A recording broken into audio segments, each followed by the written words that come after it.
Hello guys, അപ്പോൾ ഇന്നത്തെ ദിവസം ഞാൻ എന്തൊക്കെ കഴിച്ചു നോക്കിയാൽ അപ്പോൾ രാവിലെ തന്നെ ഇവിടെ അപ്പവും മുട്ടക്കറിയായിരുന്നു ഗേസ് കഴിക്കാനായിട്ട്. ഞാൻ രാവിലെ ചായ കുടിക്കുന്ന പതിവൊന്നുമില്ല, വല്ലപ്പോഴും മൂട് തോന്നുമ്പോൾ മാത്രം ചിലപ്പോൾ ചായ കുടിച്ചാലേ എങ്ങനെയാണ്. അപ്പോൾ രാവിലെ അത് അപ്പവും മുട്ടക്കറിയും കഴിച്ചിട്ടുണ്ടായിരുന്നു. പിന്നെ ഉണ്ടല്ലോ ഗേസ്, ഇതിൻ്റെ ഇടയ്ക്ക് ചീവിടിൻ്റെ ശബ്ദം നന്നായിട്ട് കേൾക്കുന്നുണ്ട്. കാരണം രാത്രിയാണ് ഞാൻ വോയിസ് ഓവർ കൊടുക്കുന്നത്. അപ്പോൾ ഇവിടുന്ന് നന്നായിട്ട് ചീവിട് കരയുന്നുണ്ട് കേട്ടോ. അതൊക്കെ കഴിഞ്ഞ് ഇത് അങ്ങനെ ഇരുന്നപ്പോണ്ടല്ലോ നല്ല മഴ പെയ്തു. ഇതിൻ്റെ കസിൻ ചേട്ടൻ്റെ മോനാണ് കേട്ടോ. ഞാനിവിടെ മഴയത്ത് കളിക്കുന്നുണ്ട്, അവനും അതുപോലെ കളിക്കാൻ നോക്കിയതാണ് കേട്ടോ. അപ്പോൾ അതിനിടയ്ക്ക് ഞാൻ കുറച്ച് മൂണ്ടാലുണ്ടല്ലോ, ആ സാധനം ഒരു കട്ടനും കൂടെ കുടിച്ചിട്ടുണ്ട്. പിന്നെ അതൊക്കെ കഴിഞ്ഞ് അങ്ങനെ ഇരുന്നപ്പോൾ പിന്നെ ഒരു വിശപ്പ്, വയറിനൊരു വിളി. എന്തുകൊണ്ടാണ് വീട്ടിൽ ഹൽവ ഇരുന്നു, തിരുനെൽവേലി ഹൽവ, അങ്ങനെ അതും കഴിച്ചിട്ടുണ്ട്. വാലിട്ടോ ഇങ്ങനെ അലിഞ്ഞു പോകുന്ന ഹൽവയായിരുന്നേ.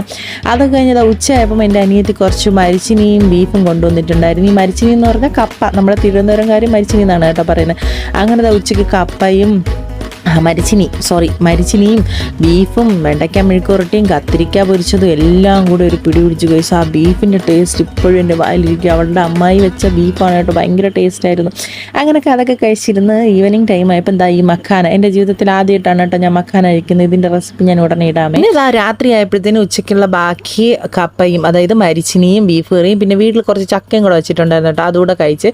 അത് കഴിഞ്ഞ് കിടക്കാൻ സമയപ്പോൾ കുറച്ച് ഫ്രൂട്ട്സ് കഴിക്കണമെന്ന് തോന്നി. അങ്ങനെ ഞാൻ കുറച്ച് ഡ്രാഗൺ ഫ്രൂട്ടും ആപ്പിളും മാംഗോയും കൂടെ കട്ട് ചെയ്ത് ഞാനും അമ്മയും കൂടെയാണ് കേട്ടോ കഴിച്ചത്.